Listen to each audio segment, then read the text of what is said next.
Please subscribe to Facetv Africa and turn the notification on. Facetv Africa, ẹ jọ̀ọ́ subscribe hete. Face TV was Swoby.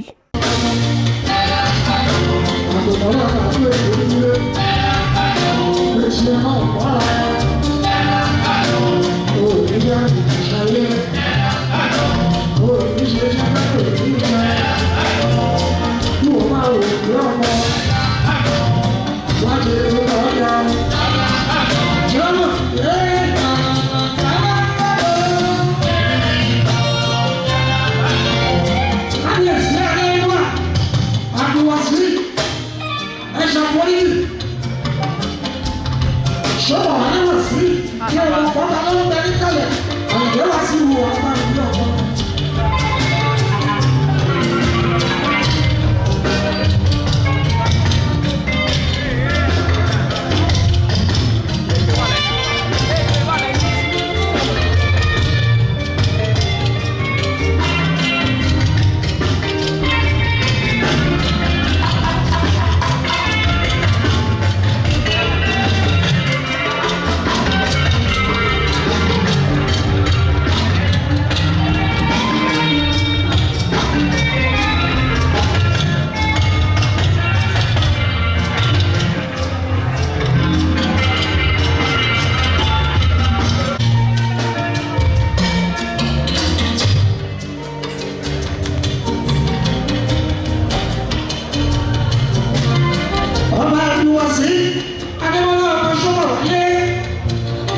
Please subscribe to Facetv Africa and turn the notification on.